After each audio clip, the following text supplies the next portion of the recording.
नमस्कार, मैं कार्यक्रम प्रस्तोता मुकेश खेतान एक पटक फेरि उपस्थित भइसकेको छु तपाईहरुको सामु एकजना विशिष्ट व्यक्तित्वको साथमा। आजको विशिष्ट व्यक्तित्व बहुआयामी प्रतिभाका धनी हुनुहुन्छ। उहाँ अरु कोही हुनुहुन्न, सुधा कार्कीजी हुनुहुन्छ। अब हामी यस कार्यक्रमलाई उहाँको परिचयको साथमा सुरुवात गर्न गइरहेका छौं। कार्यक्रममा स्वागत छ। नमस्कार। नमस्ते। हजुरलाई सर्वप्रथम हाम्रा दर्शकहरूलाई हजुरको परिचय हामी जानकारी गराउन चाहन्छौँ। तपाईँ आफै आफ्नो परिचय गराइदिनुहोस्। नमस्ते। सम्पूर्णमा म सुधा कार्की थापा आर्ट अफ लिभिङमा प्रशिक्षकको रूपमा कार्यरत छु। म वीरगन्जकै हो, वीरगन्जकै बासिन्दा हो, जेल रोडमा बस्छु। मेरो परिचय होस्। तपाईको बाल्यकाल र प्रारम्भिक शिक्षाको बारेमा हामी केही जानकारी तपाईँ गराउन सक्नुहुन्छ भने गराइदिनुहोस्। त्यसो मेरो बाल्यकाल सिराहामा भएको थियो। जन्म त्यहाँ भएको थियो र हुर्किने र पढ्ने चाहिँ जनकपुरमा। जनकपुरमा मैले कलेज र स्कुल त्यहीँ पढेँ। त्यसपछि बाल्यकाल सुखमय नै, राम्रै, गाह्रो त्यस्तो केही पनि भएन। अरूहरूले भोग्नु पर्ने त्यस्तो दुःख पीडा त्यस्तो केही भएन। हामी राम्रै तरिकाले, राम्रै रहन सहन, राम्रै संस्कारमा जन्म्यौँ।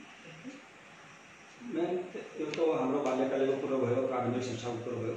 त्यसपछि हजुरको बिहेको बारेमा र पारिवारिक परिस्थितिहरूको बारेमा या जानकारीको बारेमा जानकारी गराइदिनुहोस्। यस्तो थियो, बिहे 2050 साल वीरगन्ज अवस्थित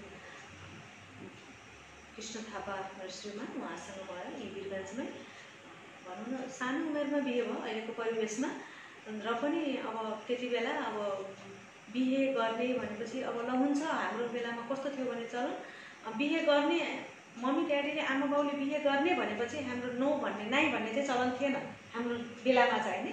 त्यस्तो अब त्यही थिएन। हामीले ओके भने बिहे गरेर म यहाँ आएँ। र जबदेखि आएँ म त्यति बेलादेखि नै म कलेज पढ्दै थिएँ। आइसकेपछि 2050 सालमा बिहे भएर हामी पहिले त्यहाँ एउटा गणेशमान चोकमा मेरो अहिले पनि त्यहाँ घर छ। म त्यहीँ नै भित्रिएको। यहाँ जुन अहिले ठाउँ बस्छु मैले पछि आएर बस्यौँ हामी। राम्रै भयो। मैले सानैबाट नै एउटा केही गर्ने सोच र मैले जब म बिहे भएर आएँ अनि मैले श्रीमानले पनि भन्थेँ मैले कि मैले मान्छे भएपछि चाहिँ केही गर्नुपर्छ। अब एउटा परिवारमा थिएँ, फ्यामिलीमा थिएँ, मलाई डर थियो म पछि केही गर्न सक्दिनँ कि भनेर एउटा त्यस्तो माहौलमा अब थियो। अनि अब एज अ हाउसवाइफमा रूपमा भएर काम गर्नुपर्छ कि मैले बाँचुन्जेलसम्म सधैँभरि त्यही गर्नुपर्छ भन्ने मलाई पहिले बिहे हुने बित्तिकै पनि मलाई त्यो मनमा कता कता लाग्यो, जुन परिवेशमा मेरो बिहे भयो होइन। अनि त्यसपछि मैले मेरो श्रीमानलाई चाहिँ के भने भनेदेखि मलाई मान्छे भएपछि चाहिँ केही गर्नुपर्छ, एउटा सोच राख्ने, अलिकति हिम्मत देखाउने सानैदेखिको एउटा प्रवृत्ति भएर मैले बिहे गरेर आउने बित्तिकै पनि 1-1.5 वर्षपछि नै मैले एउटा ब्युटिसियनको ट्रेनिङ लिने एउटा मौका पाएँ। त्यति बेला नै पाएँ र त्यसैलाई मैले कार्यको रूपमा काठमाडौँमा पनि ट्रेनिङ लिएपछि गएर पछि इन्डियामा पनि गएर ट्रेनिङ लिएँ र त्यसलाई एउटा भनौँ न व्यवसायको रूपमा मैले माइस्थानमा सुरु गरेको थिएँ त्यति बेला। जसरी हजुरले अघि जोड्नु भएको कि तपाईँ आर्ट अफ लिभिङको प्रशिक्षक हुनुहुन्छ। हजुर। अब यो एउटा श्रीमतीबाट गृहिणीबाट हुँदै तपाईँको यो एउटा ब्युटिसियनबाट हुँदै यो आर्ट अफ लिभिङतिर झुकाव हजुरको कसरी भयो, कुन परिस्थितिमा भयो? आर्ट अफ लिभिङमा कस्तो छ भनेदेखि म सलुन चलाएर एउटा व्यापारिक रूपमा म रहँदा पनि म एकदमै सन्तुष्टि थिएँ होइन। पैसा भन्दा पनि पहिलेदेखि नै एउटा सोच के भनेदेखि पैसा भन्दा पनि सेवा गरौँ भन्ने भावना र अरूलाई कसरी खुसी बनाउने भने त्यो सोच सधैँ भइरहन्थ्यो। र पहिलेदेखि नै एउटा आश्रम खोलेर बस्ने, एउटा केही सामाजिक कार्यमा केही अगाडि आबद्ध हुने मेरो सोच जुन थियो, मलाई के लाग्छ भने हजुरले केही सोच्नुहुन्छ अनेस्टली मनबाट भनेपछि त्यो पक्कै पनि केही न केही राम्रो त अवश्य पनि हुन्छ सम्पूर्ण मानिसको जीवनमा। त्यसै गरी म आजभन्दा 4-5 वर्ष पहिले आर्ट अफ लिभिङ म बुटोलमा बस्ने मैले मौका पाएँ। श्रीमानको जुन सर्भिसको दौरान भनौँ न एउटा बस्ने मौका पाएपछि आर्ट अफ लिभिङमा जोड्ने मौका पाएँ है। आर्ट अफ लिभिङको कोर्स मैले 10 वर्ष पहिले पनि लिइसकेको थिएँ। तर त्यति बेला मैले भने मेरो त्यो एउटा समय नआइपुगेको हो कि 10-12 वर्ष पहिले नै कोर्स त लिएँ, तर त्यो कोर्सलाई मैले अगाडि बढाउन सक्नु भएन। मैले सकिनँ। सिरियसली लिन कि मेरो मलाई लाग्छ एउटा गर्नको लागि एउटा समय आइपुग्नुपर्छ। त्यो समय नआउँदैछौँ हजुर केही कुरा पनि अगाडि बढ्न सक्दैनौँ हामी। अनि 4 वर्ष पहिले बुटवलमा जब बस्ने मौका पाएँ त्यहाँ मैले थाहा पाएँ केही व्यक्तिबाट कि जुन हाम्रो एउटा श्रीमानकै एउटा जुन भनौँ न एउटा नजिकको एउटा कस्टमर हुनुहुन्थ्यो, उहाँले चाहिँ के भन्नुभयो भनेदेखि आर्ट अफ लिभिङको कोर्स गरिसक्नु भएको छ भने छेउमै एउटा सेन्टर छ हाम्रो। म रेसिडेन्समा बस्थेँ नगरी ब्याङ्कको, त्यहाँबाट वाकिङ डिस्टेन्स 5 मिनट थियो है। अनि उहाँले के भन्नुभयो भनेदेखि आर्ट अफ लिभिङ जोइन गर्नु सजिलो भन्नुभयो। अनि म पनि के गरौँ, बुटवल गएको 1 वर्ष भइसकेको थियो, कोठामा एकदमै पुरै लकडाउनको जस्तो स्थितिमा म बसिरहेको थिएँ कि। अनि म सधैँ श्रीमानसँग किचकिच गरिरहेको थिएँ कि यो सधैँ अब बस्नु पऱ्यो भने म बिर्दै घर बस्छु, म कोठाभित्र मलाई त अब गाह्रो भइसक्यो, एकदमै बस्दा बस्दा म सक्दिनँ भित्र बस्नलाई। भनेपछि उहाँले चाहिँ पख न अब लायन्स क्लबतिर जोइन गरौँला के गरौँला भन्नु। ठ्याक्क मेरो त्यहाँबाट एउटा जब म आर्ट अफ लिभिङको सेन्टरमा गएँ अनि मलाई श्रीमानले छोड्न जानुभयो, उहाँले के भन्नुभयो भनेदेखि म छोडेर आउँछु तिमी बस। र म सम्पूर्णलाई के भन्छु भने जसको श्रीमान लाग्नु भएको छ आर्ट अफ लिभिङमा, श्रीमती लाग्नु भएको छैन, त्यो हजुरहरू पहल गर्नुभयो भने चाहिँ मलाई लाग्छ 2जना लाग्न सकिन्छ। मैले त्यो दिन के गरेँ, श्रीमानले मलाई म छोडिदिन्छु तिमी र मैले हजुर नगयो भने त म पनि भित्र जाने, 2जना जानुपर्छ। म लास्टमा गएर बुटवल सेन्टर आर्ट अफ लिभिङमा एकदम अगाडि है। अनि 40-50 जना त्यो दिन पनि थियो रेगुलर सेन्टरमा, म पछाडि गएर बसेँ। त्यो दिन मेरो लागि लाइफको एउटा टर्निङ पोइन्ट हो। भोलिपल्टदेखि मैले कुनै पनि बिहान मैले 5 बजेपछि ओछ्यानमा लिएर आर्ट अफ लिभिङको पर्सन जोडेको छ। हजुर, यो आर्ट अफ लिभिङ के छ, के गतिविधि गर्छन्, के कस्तो यो सङ्गठन छ, अलिकति हाम्रा दर्शकहरूलाई जानकारी गराइदिनुहोस्। आर्ट अफ लिभिङ भन्ने बित्तिकै पनि एउटा साधारण जनमानसमा जीवन जिउने कला भनेर बुझिन्छ। जीवन त हामी सबै नै जिरहेका छौँ, तर वास्तवमा साँच्चै के जीवन जिरहेका छौँ त? आज जीवनै जिउने भए हामी एकदमै राम्रो देख्दाखेरि सबै खुसी देख्छौँ, हामी एकदमै राम्रो लगाएको देख्छौँ, राम्रो खाना खाएको देख्छौँ, हेर्दाखेरि एकदम खुसी देख्छौँ मान्छे कि। तर भनौँ न अस्ति जुन अब हाम्रो सुसाइड केसहरू हुन्छ, मान्छेहरू एकदमै ठुलो सेलिब्रिटी हुन्छ, एकदम नेम हुन्छ, फेम हुन्छ, ब्याङ्क ब्यालेन्स हुन्छ, सबै हुन्छ र पनि दे आर नट सेटिस्फाइड होइन। खुसी छैनन्, मान्छे सुसाइड गर्छन्, डिप्रेसनमा जान्छन्। आखिर किन त? हामीले वास्तवमा जीवन साँच्चै कसरी जिउने भन्ने तरिकै सिकेको छ। र त्यो हजुरले खोज्न बाहिर जानु पर्दैन, आफूभित्र नै छ होइन। हामीले जानेको छैनौँ हामी कसरी जिउने भन्ने होइन। र आर्ट अफ लिभिङ एउटा यस्तो संस्था हो, त्यसले हजुरलाई जस्तो सुकै परिस्थितिमा पनि जीवनलाई सहज रूपमा कसरी अगाडि बढ्ने र जस्तो सुकै परिस्थितिमा अनुहारमा मुस्कान ल्याएर कसरी अगाडि बढ्ने त्यो सिकाउने। भनेपछि ज्ञान, ध्यान, योग, साधना सबै यसमा समावेश गरिएको छ आर्ट अफ लिभिङमा होइन। मलाई के लाग्छ भने हामी धेरै नै आध्यात्मिक क्षेत्रहरू छ, जस्तो केहीमा भजन मात्रै छ। मैले एउटा निहाल्छु, म अरू पनि धेरै साइट्सहरू हेर्छु आध्यात्मिकको। कसैमा एकदम ज्ञानै ज्ञान छ, कसैमा खालि ध्यानै ध्यान छ, कसैमा खालि भजनै भजन छ। र मैले मेरो मात्र राम्रो भन्न खोजेको होइन, म अभियसली हेर्नु त सबै हेर्छु, सबै सुन्छु, तर मैले चाहिँ फलो गर्छु आर्ट अफ लिभिङलाई। किन भनेदेखि यसमा के छ भने ज्ञान पनि छ, ध्यान पनि छ र ज्ञान पनि छ, तिनटै कुरा छ यसमा। र हाम्रो गुरुदेव परम पूज्य श्री रविशंकर गुरुदेव भन्नुहुन्छ मानिसमा 3टा कुरा हुन चाहिँ एकदम जरुरी छ। यो 3वटा कुरा नभए मान्छे पूर्ण चाहिँ हुन सक्दैन। जुनसुकै अवस्थामा जतिसुकै महिनौँ भन्ने मान्छेहरू पनि, जुन अहिलेको परिवेशमा लकडाउनमा त हामी थाहा पाइहाल्यौँ, पैसाले पनि काम गरेन होइन, जतिसुकै ब्याङ्क ब्यालेन्स भए पनि काम गरेन। कि मान्छेले मलाई के लाग्यो भनेदेखि पैसा कहाँ राख्ने भने सेफमा, पकेटमा, लकरमा र घरको कतै पर्समा, दिमागमा राख्न थाल्यो भने फेरि गाह्रो हुन्छ। र त्यो दिमागमा राखेको पैसाले यो लकडाउनमा चाहिँ कतिको काम गर्यो मान्छेले, त्यो समय र परिस्थितिले त बुझाइदिएको। त्यही भएर गुरुदेव के भन्नुहुन्छ, मान्छेको जीवनमा 3वटा कुरा एकदमै आवश्यक छ। एउटा साधना एकदम रेगुलर, जबसम्म साधना हुँदैन मान्छे तबसम्म मान्छे पूर्ण रूपमा एकदमै सक्षम हुन सक्दैन। र अर्को सेवा, जुनसुकै जति सक्नुहुन्छ जसरी सक्नुहुन्छ सेवा। र अर्को कुरा के छ, सत्संग। यो 3वटा कुरा भएपछि मलाई लाग्छ मान्छेमा पूर्णता हुन्छ। आर्ट अफ लिभिङमा कुन एक्टिभिटीहरू अथवा कोर्सहरू मुख्यतः लोकप्रिय छन् अनि तपाईँहरूले कतिको एक्टिभिटी गरिराख्नुहुन्छ? अरूभन्दा पनि आर्ट अफ लिभिङमा एउटा बेसिक कोर्स हुन्छ, ह्याप्पिनेस प्रोग्राम भन्ने छ, जुन 4 दिनको छ अहिले। यसै पनि 6 दिनको हुन्छ, 5 दिनको हुन्छ, जसरी समय अनुसार ठाउँ अनुसार हामीले लिने गरेका छौँ। र अहिले लकडाउनमा चाहिँ नि गुरुदेवले 4 दिनको राख्नु भएको छ हामीलाई, र 4 दिन हामी अनलाइन कोर्सहरू नै लिइरहेका छौँ। एउटा बेसिक कोर्स चाहिँ हामी सबैले पहिले सुरु 18 भन्दा 75 वर्ष, 18 पुगेपछि 75 वर्ष मान्छेसम्मको लागि एउटा ह्याप्पिनेस कोर्स जुन बेसिक, त्यसमा कसरी मान्छे खुसी हुने, कसरी आफूलाई जीवन कसरी खुसी बनाउने, वास्तवमा के चाहिँ मान्छेलाई खुसी हुँदो रहेछ भन्ने एउटा साधारण ब्रेदिङ टेक्निक्स, योगा र साधारण मेडिटेसन योगाबाट हामी त्यो कोर्स 4 दिनमा मान्छेलाई टोटली रूपमा हाम्रो एउटा के हुन्छ भनेदेखि मनमा कि प्रत्येक मान्छेलाई 4 दिनमा मान्छेलाई टोटली चेन्ज गरेर पठाउने एउटा त्यो हो। र अर्को त्योभन्दा लेभलको सेकेन्ड एडभान्स मेडिटेसन कोर्स छ। जस्तो फर इक्जाम्पल गुरुदेवले के भन्नुहुन्छ भने कुनै पनि चिज हजुर यात्रा गर्नुहुन्छ, यात्रामा जानुहुन्छ, जस्तै हामी फ्लाइटमा सवार गर्छौँ नि हैन, त्यहाँ बिचमा हजुर रोक्न सक्नुहुन्छ? सकिँदैन। बिचमा रोक्यो भने के हुन्छ? यात्रा सफल भएन हाम्रो। त्यस्तै गरी आर्ट अफ लिभिङ एउटा सुरुवात हो, र त्यो यात्रालाई एउटा लास्टसम्म जीवनलाई पूर्णता दिन सफल बनाउनलाई त्यसमाथिको कोर्स एडभान्स मेडिटेसन कोर्स। म को हुँ, म के रहेछु भन्ने जान्नको लागि पूर्ण रूपमा विश्राम मौनमा राखेर गुरुदेवले कोर्स गर्नुहुन्छ।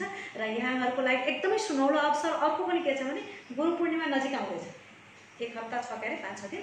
र यही जुलाई 3 देखि 5 सम्म 3, 4, 5 एडभान्स मेडिटेसन कोर्स गुरुदेवकै सामक्षमा भइरहेछ।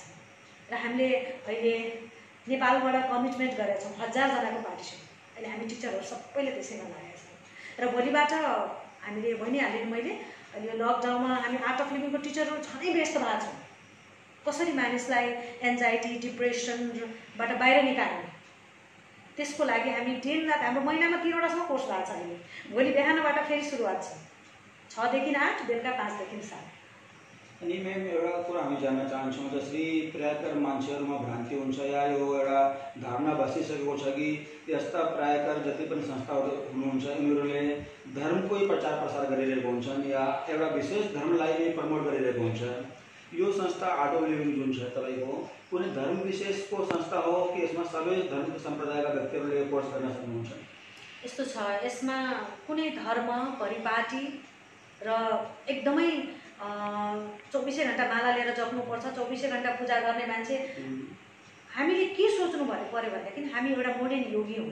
त्यसको लागि आर्ट अफ लिभिङमा लाग्नलाई मलाई लाग्छ 24 घण्टा ध्यानै गरेर बस्नुपर्छ भन्ने पनि गुरुदेवले के भन्नुहुन्छ भनेदेखि तिमी कोर्समा 100% फोकस गर, ध्यान गर्दा आध्यात्मिकमा डुब, पुरै त्यसमै रमाऊ, र आफ्नो व्यवहार काम गर्दा कर्ममा ध्यान दिऊ, आफ्नो काममा जुन हाम्रो व्यवहारिक काम हुन्छ हाम्रो त्यो बाहेक पनि। त्यही भएर यसको लागि मैले चाहिँ के भन्छु भनेदेखि सम्पूर्ण म वीरगञ्जवासीलाई स्पेसली म के भन्छु भने, स्पेसली धेरैभन्दा धेरै महिलाहरूलाई के भन्छु भने हजुरले आर्ट अफ लिभिङमा हामी हिरो हुन सक्छौँ। हजुरले चाहेको कुरा यसमा पाउन सक्नुहुन्छ। हजुरहरूको लाइफको लागि एउटा टर्निङ पोइन्ट हुनसक्छ। त्यसको लागि यसमा लाग्नलाई अफिस छोड्नु पर्दैन, घर परिवार त्याग्नु पर्दैन, हजुरले आफ्नो प्रोफेसनललाई छोड्नु पर्दैन। र त्यो साधारण मान्छेको अहिले पनि म हेर्छु सोच, गाना गाउन, भजन गाउन 50 वर्ष कट्नुपर्छ। आध्यात्मिकमा लाग्नलाई एउटा एकदमै बुढो भएर लठी टेकेपछि मात्र त्यो चाहिँ बिल्कुलै गलत। एकदमै हामी 6-7 वर्षको बच्चालाई पनि ध्यान गराउँछौँ, यसको लागि कुनै पनि रोकटोक छैन। हामी आध्यात्मिकमा लाग्नलाई एउटा उमेर छेक पार्ने काम गर्दा जुन बेला जस्तोको परिवेशमा पनि हामी आजको जिन्दगी एकदमै तपाईँको भागदौड छन्। त्यस्तो अवस्थामा यो कोर्सहरू गराउनको निम्ति तपाईँले कति मेहनत गर्नुपर्छ, प्रशिक्षण लिने व्यक्तिहरूलाई कतिको कन्भिन्स गर्नुपर्छ, र त्यो कन्भिन्स गरिसकेपछि उनीहरूले बल्ल आउनुहुन्छ, कोर्स गर्नुहुन्छ, त्यसपछि कन्टिन्युटीको क्रम कति रहेछ, यो सबै विषयमा पनि जान्न चाहन्छु। एकदम राम्रो प्रश्न गर्नुभयो हजुरले। मैले भोलिन्टियरहरूलाई बेला बेलामा मैले मिटिङ राखेर मैले के भन्ने गर्छु भनेदेखि कोर्स गाह्रो केही पनि छैन। मलाई के लाग्छ भनेदेखि जब हजुर एउटा काम गर्छु, जस्तो हजुर पनि एउटा कमिटमेन्ट लिएर म आज सुधा कार्की थापासँग इन्टरभ्यू लिन्छु भनेर एउटा कमिटमेन्ट गर्नुभयो, मैले पनि कमिटमेन्ट गरेपछि यो कार्य सक्सेस भयो। त्यस्तै गरी हजुरले मलाई लाग्छ प्रत्येक जोसुकै व्यक्तिले पनि एउटा कमिटमेन्ट गरेर जब म यो काम गर्छु भनेर हजुरले मनले ठान्नुहुन्छ भने त्यो पक्कै पनि पुरा गर्नुहुन्छ। म 100% त्यसमा म ग्यारेन्टी दिन्छु। त्यसको लागि मैले के भन्छु भने मलाई सबै टिचरहरूले सोध्नुहुन्छ यो लकडाउनमा यो गर्दाखेरि प्रत्येक कोर्समा हामी 2 जना 3 जना मिलेर दिन्छौँ कोर्स र मलाई जहिले पनि मलाई टिचरहरूले मलाई के सोध्नुहुन्छ सबभन्दा बढी मान्छे हजुरको हुन्छ म्याम हजुरले कसरी कन्भिन्स गर्नुहुन्छ मान्छेलाई हजुर कसरी कमिटमेन्ट मान्छेलाई कसरी ल्याउनुहुन्छ मलाई आफै थाहा छैन। सर्वप्रथम त अब श्रीमान एउटा यही पेसामा हुनुभयो डिसिसी आर्ट अफ लिभिङको कोअर्डिनेटर उहाँको 100% सपोर्ट र अर्को के हुन्छ भनेदेखि नि अरूले के भन्ला भन्दै मान्छेलाई अलिक बढी पेन्च हुन्छ र जो आर्ट अफ लिभिङको टिचरको रूपमा कार्यरत छ उहाँलाई हुँदैन मलाई अरूले के भन्ला भनेर। जस्तै मैले भोलिन्टियरहरूले मलाई आएर सुनाउनुहुन्थ्यो मैले उहाँहरूलाई बेला बेलामा इन्टरभ्यू दिन्थेँ उहाँहरूले मलाई आएर के भन्नुहुन्थ्यो भनेदेखि म्याम फर्म भराउन गयो भने त तिमीलाई कति कमिसन दिन्छ भन्नुहुन्छ मलाई एकदमै नराम्रो लाग्छ। मैले भने जब नराम्रो लाग्छ भने तपाईँ साधनामा हुनुहुन्छ तपाईँ साधनामा जब रेगुलर हुनुहुन्छ ज्ञानमा हुनुहुन्छ भने तपाईँलाई अरूले भनेकोबाट केही पनि फरक पर्दैन किनभने हजुर एउटा राम्रो पाथमा हिँड्नुहुन्छ भने हजुरलाई ब्याकबाट त मान्छेले भन्छ तर हजुरलाई नराम्रो लाग्नु भयो।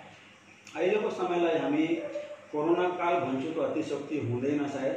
तो यो कोरोना कालमा जब व्यक्ति भय त्रास डिप्रेसनमा गइसकेको छ इन्कमको सोर्स छैन घरमा लकडाउन भएर बस्नु बाध्यता छ यो कोरोना मलाई लाग्छ कि म यसबाट सङ्क्रमित हुन्छु कि यो डर पनि हुन्छ। त्यस कारणले सबै व्यक्तिहरू एउटा निराशावादी सोच लिएका हुन्छन् अनि तपाईँले भन्नुभयो कि ह्याप्पिनेस कोर्स जसरी नामबाटै थाहा हुन्छ कि ह्याप्पी बनाउँछ मान्छेलाई खुसी पार्छन् अनि मान्छेको एउटा मनोबल बढाउने खालको कोर्सहरू हुन्छ यो एक्टिभिटीहरू हुन्छ आर्ट अफ लिभिङको। आर्ट अफ लिभिङको कोर्स गरिसक्नुभएका व्यक्तिहरूमा र अन्य साधारण व्यक्तिहरूमा अहिलेको परिस्थितिमा तपाईँ के फरक महसुस गर्नुहुन्छ? आर्ट अफ लिभिङ लागेको र नलागेको जसले मतलब आर्ट अफ लिभिङ गरिसक्नुभएको छ त्यो व्यक्ति अहिले कसरी यो कोरोनाबाट मतलब लडिरहेछ एउटा नन आर्ट अफ लिभिङको व्यक्ति कति डराएको छ मतलब केही फरक छ कि कस्तो छ भनेदेखि आर्ट अफ लिभिङबाट लागेको व्यक्तिहरू डराउनु भएको छैन डराउने त हुँदैन हो। आर्ट मान्छेको साधारण जनमानसमा के छ भने कोरोना हुने बित्तिकै मान्छे मरि चाहिँ हाल्दैन। अहिले पनि नेपालमा जम्मा 2 जना व्यक्ति सङ्क्रमित हुनुभएको छ हैन मृत्यु भएको छ र के गर्ने भनेपछि डराउने होइन त्यसबाट कसरी माथि आउने डराउने त हुँदैन डराउने होइन कि त्यसबाट हामी कसरी बचाउतिर कसरी जाने कसरी साधारण जनमानसमा यसबाट बाहिर निकाल्ने यसबाट समाधान कसरी निकाल्ने र मलाई लाग्छ सबभन्दा यसको समाधान भनेको इम्युनिटी पावर स्ट्रङ हुनुपर्यो हजुरको र इम्युनिटी पावर स्ट्रङ गर्नलाई के गर्ने त मलाई लाग्छ यो कोरोनाले चाहिँ एउटा मानिसलाई के सिकाइदियो भने जस्तो सुकै ध्यान नगर्ने योग नगर्ने मान्छेलाई पनि घर घरमा ध्यान र योगबाट इम्पोर्टेन्स बताइदियो अरू कुनै औषधि नै छैन। सबभन्दा मलाई के लाग्छ भने इम्युनिटी पावर स्ट्रङ हुनु पर्यो कोरोना मात्र होइन कुनै पनि भाइरसले हजुरलाई छुन सक्दैन। इम्युनिटी पावरको कुरो चलिरहेको छ त्यसमा एउटा प्रश्न जोड्न चाहन्छु कि इम्युनिटी पावरको लागि विभिन्न औषधिहरू या विभिन्न तरिकाका जुन छ हामीले यो खानुहोस् त्यो गर्नुहोस् त्यसबाट इम्युनिटी बढ्छ एउटा यो कुरो हामी सुनिराखेका छौँ वैज्ञानिक पनि छ तर साथसाथै योग साधना यो कतिको इम्युनिटी बढाउँछ यसको के प्रभाव पर्छ हाम्रो मानिस जीवनमा? हैन यस्तो छ मैले सुने पनि छु इम्युनिटी पावर बढाउनलाई एकदम महँगो कुराहरू खानुपर्छ एकदमै लग्जरियस लाइफस्टाइलमा बस्नुपर्छ एकदमै त्यस्तो जरुरी छैन हैन एकदमै सबभन्दा पहिलो सुरु त हाइजेनिक हुनु पर्यो हजुरले हैन।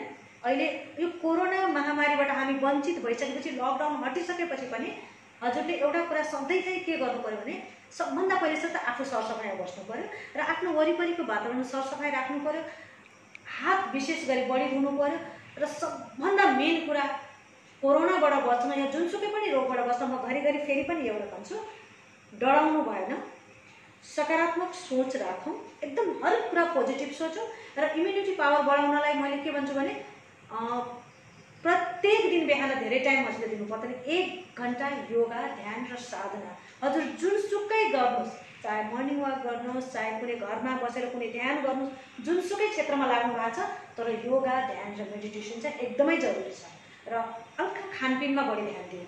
खानपिन भन्दा पनि कस्तो खानपिन भने म हजुरहरूलाई एकदमै नन भेज नै नखानुहोस् भनेर भन्दिनँ खानुहोस् तर आफ्नो शरीरलाई चाहिँ मेरो शरीरलाई कति फाइदा गर्छ एकदमै सधैँ डेली फ्राई गरेर खाएको एकदमै म देख्छु कि एकदमै त्यसले चाहिँ इम्युनिटी पावर स्ट्रङ हुँदैन। एकदमै बढी पानी पिउने भिटामिन सी भएको खानेकुराहरू खाने फलफुललाई बढी प्राथमिकता दिने अनि रेस्ट बढी लिने र हजुरले बाहिर निस्किँदा जतिसुकै लकडाउन हटिसके पनि खुलिसके पनि खुकुलो भइसकेपछि मास्क र सेनिटाइजर सेनिटाइजर एउटा पकेटमा हुन्छ, जसको पकेटमा राख्ने ठाउँ छ पकेटमा राखौँ, ब्यागमा राख्नेले ब्यागमा राखौँ, मास्क कम्पलसरी हो कि र भिडभाडबाट एकदमै कम बचौँ। मैले जसरी कार्यक्रमको सुरुवातमा भनेको थिएँ कि सुधा कार्कीज्यू एउटा बहुआयामी प्रतिभा, एउटा सफल गृहिणी, एउटा सफल आमा, त्यसपछि ब्युटिसियन, योग प्रशिक्षिका र साथसाथै हामीले सुनेका छौँ कि हजुरको सङ्गीतमा पनि रुचि छ, सङ्गीतमा पनि हजुरको झुकाव छ। तो यो साङ्गीतिक यात्रा तपाईँको कबदेखि सुरु भएको थियो अनि कस्तो छ यो यात्रा, अलिकति जानकारी गराइदिनुहोस्। म एकदमै यो प्रसङ्ग मेरो लाइफको लागि अर्को एउटा टर्निङ पोइन्ट भएको छ। मैले फेरि पनि म सम्पूर्णमा म असल, हजुरले भन्नुभएको कुरा एकदमै सही हो। मैले आफूलाई त्यो प्रुभ गरेर देखाइदिएको छु। एउटा असल गृहिणी पनि, मका कोही मलाई सघाउने कोही पनि हुनुहुन्न, अलिअलि बाबुले श्रीमानहरूले सघाउनुहुन्छ। श्रीमानी सेलुन पनि चलाउँछु, थोरै समाजसेवामा पनि कार्यरत छु र ठाउँ ठाउँमा अब अहिले लकडाउनमा त अझ भन्न यति व्यस्त भएको छु कि मलाई दायाँ बायाँ हेर्ने फुर्सदै छैन है। अनि गाना भन्ने कुरा सुन्न मन पर्थ्यो, गुनगुनाउँथेँ, बाथरुम सिङ्गर थिएँ। मैले भनिहालेँ हजुरहरूलाई, आर्ट अफ लिभिङ नै मेरो लागि एउटा टर्निङ पोइन्ट, मेरो लाइफ नै मेरो चेन्ज गरिदियो। वास्तवमा जीवन जिउने कला तब सुरुवात हुन्छ तब हजुरको लाइफमा टर्निङ पोइन्ट आउँछ। जो कोही पनि लाइफमा आउन सक्छ, तर त्यसको लागि के गर्नुपर्दो रहेछ, अलिकति मेहनत चाहिँ जरुरी हुन्छ, कमिटमेन्ट। मैले भने नि प्रतिबद्धता चाहिँ म यो गर्छु भनेर। जस्तै आजभन्दा 4 वर्ष बुटवलको मेरो लागि एकदम ठुलो टर्निङ पोइन्ट भएको थियो होइन। जब म बुटवलमा बसेँ त्यसपछि एक दिन मेरो श्रीमान चाहिँ हरेक कुरामा सिक्नु खोज्नुहुन्छ क्या, उहाँको बानी, कहिले हार्मोनियम सिक्न खोज्ने, कहिले गाना। उहाँले मलाई के भन्नुभयो भनेदेखि एकदम राम्रो प्रसङ्ग छ। अनि उहाँले मलाई भन्नुभयो म गाना सिक्छु, तिमी पनि सिकौँ, हामी दुईजना सिकौँ। वीरगञ्ज गएपछि वीरगञ्जै बस्नु छ हामीलाई र वीरगञ्जमा यस्तो माहौल हामी पाउँदैनौँ, यस्तो संस्थाहरू छैन। उहाँले भन्नुभयो, बसेको बेलामा सिकिहालेँ। मैले भने मेरो डान्समा इन्ट्रेस्ट छ, म डान्स गर्छु, म अलिअलि डान्स कलेज स्कुलमा म डान्स गर्थेँ, म गर्छु, हजुर गाना सिक्नु म डान्स। अनि हामीले के गर्यौँ, फर्म पनि भऱ्यौँ। मैले डान्सको लागि, मेरो श्रीमानले म्युजिकको लागि। त्यो दिन के हो भने हाम्रो ग्रुप मिलेन। मैले भने नि हजुरले जे एउटा लेखेको हुन्छ, जे हुन्छ राम्रोको लागि हुन्छ भन्ने एउटा हाम्रो उखान छ नि, त्यो वास्तवमा गुरुदेवले पूर्ण गरिदिनु भएको छ। अनि सिक्ने भने मैले म्युजिक एकदमै ठिक छ, अब श्रीमानले भन्नुभयो राम्रैको लागि भन्नुभयो होला मेरो भनेर मैले एउटा ल म्युजिकलाई हामी साँझमा 5 देखि 6 एकदम फिक्स भयो सिक्ने होइन, सिक्ने। अनि म गयौँ, हामी सिक्यौँ। मेरो एउटा भनौँ न, जब मैले आफ्नो होस सम्हालेँ, जब मैले आफूलाई चिन्ने अलिअलि मौका पाएँ, मैले आजसम्म केही चिजमा हातै हालिनँ। जुन हालेँ मैले पूर्ण रूपमा 100% एउटा गरेर छोड्ने मेरो जुन बानी, त्यो यसमा पनि लाग्यो। सुधाजी, प्राय हामी के हेर्छौँ भने एउटा गृहिणी हुन्छ अथवा कामकाजी महिला हुन्छ, उहाँहरूले तपाईँले पनि आफ्नो जीवनमा यो महसुस गर्नुभएको होला कि जब तपाईँ कोहीले भन्नुहुन्छ कि आर्मीमा कोर्स गर्नुहोस् या यो कार्यक्रममा आउनुहोस्, त उहाँले भन्नुहुन्छ फुर्सदै छैन। एउटा औसत गृहिणी जसले अरू केही गर्ने छैन, घरमै काम गर्नुपर्ने हुन्छ, भन्छ फुर्सदै हुँदैन। या एउटा कामकाजी महिलालाई तपाईँ भन्नुहुन्छ त उहाँले पनि भन्नुहुन्छ फुर्सदै हुँदैन। तर तपाईँ यति विविध कुराहरूमा लागिराख्नु भएको छ अनि एउटा सफलताको साथमा तपाईँले सबैलाई सम्पादित पनि गरिराख्नु भएको छ, यसको रहस्य चाहिँ के हो? इच्छा, धारणा र सबभन्दा पहिले गुरुदेवको कृपा। मलाई एकदमै साधनाले हजुरलाई स्ट्रङ बनाउँछ। म सबैलाई म के भन्छु भने, जुन म कार्यमा म लागेँ, आर्ट अफ लिभिङमा लागेँ, त्यो जुन एउटा साधना आधा घन्टाको जुन 3 स्टेज भस्त्रिका र सुदर्शन क्रियाले मेरो लाइफमा टर्निङ पोइन्ट ल्याएको छ है। म सम्पूर्णलाई म भन्छु, हजुरहरू यसै नबस्नु, गर्नुहोस्, समय निकाल्न सकिन्छ। मैले निकाल्न सकेँ भने मलाई लाग्छ सबैले निकाल्न सक्नुहुन्छ है। र सङ्गीत मैले 100% दिएर मैले गाएँ, एल्बम पनि निकालेँ र मलाई लाग्छ मलाई आज एउटा राम्रो एउटा सिङ्गरै त नभनौँ, अहिले पनि धेरै नै सिक्दैछु, धेरै नै प्रयास नै गरिरहेको छु। र मैले 1-1.5 वर्ष मैले त्यहाँ क्लास पनि लिएँ, एक्स्ट्रा क्लास लिएँ, अनि एउटा विमोचन कार्यक्रम पनि गर्ने मौका पाएँ बुटवलमा। र अब मलाई लाग्छ के लाग्छ भनेदेखि म 4-5वटा भाषामा गाना गाउन सक्छु, राम्रोसँग सक्छु। त्यो सबभन्दा पहिले त हजुरबाट आउनु पऱ्यो त्यो धारणा कि म यो काम गर्न सक्छु भनेपछि जे पनि सकिन्छ। त्यसको लागि अलिकति हिम्मत, अलिकति एफोर्ट र सर्वप्रथम घर फ्यामिलीको पनि हाम्रो समाजमा धेरै सपोर्ट चाहिन्छ। यसको लागि मलाई लाग्छ हाम्रो समाजमा एक्लै महिलाले हरेक कुरा गाह्रो छ, तर इम्पोसिबल त छ, तर पोसिबल पनि एकदमै छ। इम्पोसिबल केही पनि छैन, सक्नुहुन्छ प्रत्येक आफ्नो जीवनमा यति कुराहरू गरिराख्नु भएको छ, अगाडि बढिराख्नु भएको छ। अहिले पनि केही यस्तो लाग्छ कि अब अझ पनि केही गर्नु बाँकी छ या केही गर्नुपर्छ या केही मनमा इच्छा जुन छ त्यो हामीले पुरा गर्नुपर्ने छ, त्यस्तो केही धारणा छ? मलाई चाहिँ के लाग्छ भने मान्छेले, र मलाई के लाग्छ, मेरो एउटा दृढ एउटा निश्चय एउटा के छ सङ्कल्प भने मान्छेले बाँचुन्जेलसम्म, जब सास हुन्जेलसम्म केही न केही सिकि नै राख्नुपर्छ। सिक्नलाई नलजाउँ, नडराउँ, बाँचुन्जेलसम्म। र मलाई लाग्छ बाँचुन्जेलसम्म आर्ट अफ लिभिङमा सुदर्शन क्रियाको जुन स्वाद चखाउने चाहिँ मलाई लाग्छ म बाँचुन्जेलसम्म, मेरो अन्तिम साससम्म मेरो यही कार्य छ। किनभने यसले मलाई धेरै नै सन्तुष्टि दिएको छ। त्यही सन्तुष्टि दिएर मैले घरमा मैले आज मलाई अप्ठ्यारो लाग्दैन कोर्स गर्नुहोस् भने एकजनाले म 10 पल्ट पनि भन्छु। किनभने म पनि करैले गएको त्यो ठाउँमा। मलाई श्रीमानले मलाई कर गरेर जाउँ राम्रो हुन्छ भनेर धक्केलेर जबरजस्ती पठाउनु भनेपछि यो ठाउँमा धक्का मारेर मान्छेलाई पठाउनु पर्छ। यस्तो पनि भयो कि बुटोलमा हामीले 2 जना मिलेर गाडी लिएर घरमा 4 बजे 4:30 बजे दिन जाने, अनि मान्छेलाई ल्याएर त्यो ठाउँमा राख्छौँ भनेपछि त्यसमा मलाई चाहिँ के लाग्छ भनेदेखि अन्तिम कार्यसम्म आर्ट अफ लिभिङमै गुरुदेवकै काममा आबद्ध हुने मेरो सपना, मेरो सोच सुदर्शन क्रियालाई घर घरमा। हामी कार्यक्रमको अन्त्यमा आइपुगेका छौँ। अब हाम्रा दर्शकहरूलाई र विशेष गरी तपाईँको आर्ट अफ लिभिङका फलोवर्सहरूलाई र तपाईँ एउटा गृहिणी हुनुहुन्छ, एउटा महिला हुनुहुन्छ, मेरो विचारमा पक्कै पनि महिलाहरूको लागि तपाईँ एउटा रोल मोडलको रूपमा हुनुहुन्छ। तो विशेष गरी महिलाहरूलाई तपाईँ के भन्न चाहनुहुन्छ, के सन्देश दिन चाहनुहुन्छ? यस्तो छ, मेरो सम्पूर्ण महिला मात्रै नभनौँ पुरुषहरूलाई पनि म के भन्छु भनेदेखि धेरै होइन 45 मिनट 1 घन्टा योग र ध्यानमा दिउँ। त्यसले हजुरको लाइफमा हरेक कुरामा त्यसले फाइदा गर्छ। जो बिजनेसमा कमजोर हुनुहुन्छ हजुरलाई बिजनेस अगाडि बढाउन मद्दत गर्छ। जो डिप्रेसनमा हुनुहुन्छ राति, अहिले पनि मलाई लाग्छ कतिजना मान्छे राति सुत्नुहुन्छ बिहान ओछ्यानमा मृत अवस्थामा भेटिन्छौँ हामी, त्यो आउँदैन, त्यो समय हजुरले भोग्नु पर्दैन, त्यो नौबत आउँदैन भनौँ न हामीले। त्यही भएर मेरो इच्छा चाहना प्रत्येक जनमानसमा भनौँ, म एउटा महिलालाई मात्रै भन्दिनँ, प्रत्येक जनमानसमा एउटा मेरो के इच्छा छ भनेदेखि हजुरहरूले आफ्नो समयलाई बिहान अलिकति भए पनि योग ध्यानलाई समावेश गर्नुहोस्। र जीवनमा मलाई के लाग्छ भनेदेखि गाह्रो त हुन्छ, उतार चढाव हुन्छ, हजुरलाई सबैले राम्रो भन्नुपर्छ भन्ने जरुरी छैन, सबैले हजुरले राम्रो भन्दा पनि भन्दैन। तर मैले एउटा मेरो मिसन के हो, मैले गर्नुपर्ने के हो भने अनेस्ट भएर अगाडि बढ्नुभयो भने मलाई लाग्छ सम्पूर्ण गृहिणीहरू, पहिले केही नगरेको गृहिणीहरूले पनि मलाई लाग्छ सजिलै समय निकालेर हरेक काममा क्षेत्रमा, त्यसको लागि पैसा चाहिँदैन, समय निकाले पुग्छ। पैसा धेरै चाहिँदैन, समय निकाले पुग्छ। अब धेरैजनालाई त गाह्रो हुन्छ गृहिणीहरूलाई। मैले एउटा गृहिणीको लागि मात्रै पनि एउटा कोर्स गराएको थिएँ, त्यसमा मेरो इच्छा थियो, तर त्यहाँबाट चाहिँ एउटा महिला वीरगन्जको महिलाको एउटा क्राउड मैले जुन मनमा जुन एउटा मैले निकाल्न खोजेको त्यो कुरा मैले 25% मैले भेटेँ र अझ 100% मेरो निकाल्ने लकडाउन सकेपछि एउटा महिलाको लागि मात्रै पनि फेरि एउटा ठुलो एउटा कोर्स गराउने मेरो इच्छा छ। मैले के भन्छु भनेदेखि हजुरहरू निस्किनुहोस्, हजुरहरूले इच्छा राख्नु पर्यो पहिले सुरु हैन गर्नु पर्यो। हरेक कुरा समसामयिक विषयलाई पनि जोड्न चाहन्छु। जस्तै तपाईँ भन्नु लकडाउन सकेपछि सम्पूर्ण विश्वमै अहिले हाम्रो कोभिड-19 को प्रकोप छ। वीरगन्जमा, नेपालमा, भारतमा पनि यसको प्रकोप छ।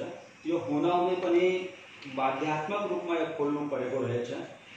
तर मानिसहरूले यसलाई सायद यो बुझ्नु भएको छैन कि यो बाध्य भएर खोल्नु भएको छ। सायद उनीहरूले यस्तो पनि बुझिराख्नुपर्छ कि कोरोना खत्म भइसकेको छ, अथवा अज्ञानताले भन्नुहोस् या लापरवाहीले भन्नुहोस्, उनीहरूले यस्तो व्यवहार देखाइराख्नु भएको छ जुन हामीले नदेखाउनु पर्ने थियो। तो तपाईँ एउटा रोल मोडल पनि हुनुहुन्छ। तपाईँको कुरा मलाई लाग्छ कि यहाँ तपाईँ भन्नुहुन्छ, केही बोल्नुहुन्छ त सबैले आत्मसात पनि गर्नुहुन्छ सायद। तो वीरगन्जको सन्दर्भमा, नेपालको सन्दर्भमा जुन अहिले लकडाउन उक्लो भएको छ र मानिसहरूको आवाजावत सुचारू भइसकेको छ, सडकमा हुल भएको छ, पसलहरू खुलिसकेका छन्। यस्तो अवस्थामा हामीले जसले मैले जोडेको छु कि कोभिड-19 खत्म भएको छैन, यसबाट हामीले बचाव पनि गर्नुपर्छ, सतर्क पनि हुनुपर्छ। तो के गर्दा हामीले आफ्नो दैनिक दिनचर्यालाई पनि हामी नियमित गर्न सक्छौँ र आफूलाई पनि सुरक्षित बनाउन सक्छौँ। म धेरै दिन त बाहिर निस्केको छैन, अहिले एकदमै काम पऱ्यो भने मात्रै। मैले यसो देख्दाखेरि लकडाउन नै छैन जस्तो देखेँ मैले, माहौल देख्दाखेरि वीरगन्जको।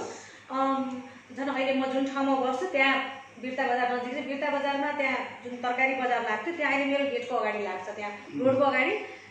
त्यहाँ त मैले यसो साँझमा भिडभाड त म निस्किदिनँ, मलाई कहिलेकाहीँ तरकारी लिनै पऱ्यो भने पनि म 4 देखि 5 बजेको बिचमा जान्छु, त्यति बेला मान्छे कम हुन्छ, कसैले पनि मास्क लगाएको हुँदैन। मैले म के भन्छु भनेदेखि कोरोना मात्रै होइन, अनेक भाइरस हजुरको लाइफमा हजुर बाँचुन्जेलसम्म त्यो एउटा स्थिति सिर्जना हुनसक्छ।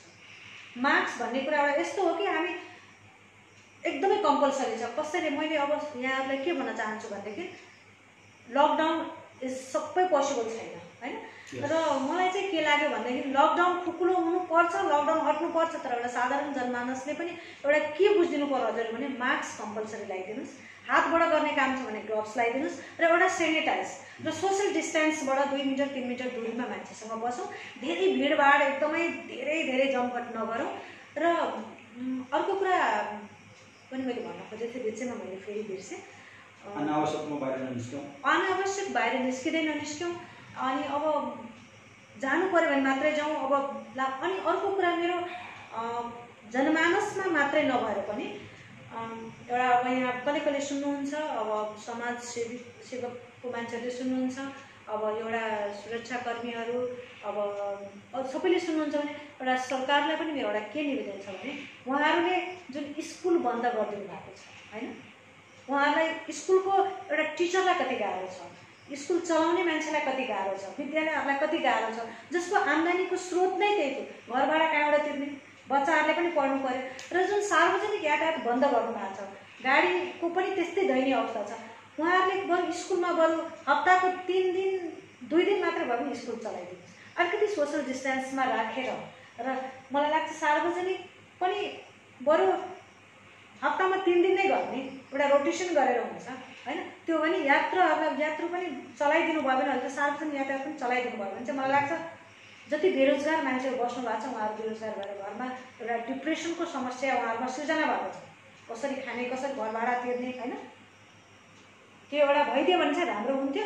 र मलाई लाग्छ अब त साधारण सबै मान्छेलाई थाहा भइसकेको छ, हात धुनुपर्छ, हामी हाइजेनिक बस्नुपर्छ, इम्युनिटी पावर बढाउनलाई राम्रो हाइजेनिक खानेकुरा खानुपर्छ। हाइजेनिक भन्ने बित्तिकै त महँगो खानेकुरा एकदमै काजु बदाम पेस्ता नै खानुपर्छ भन्ने छैन हैन, सफा हाइजेनिक खानेकुरा जुन हामी घरमा पाउँछौँ त्यही खाइदिए पनि हुन्छ।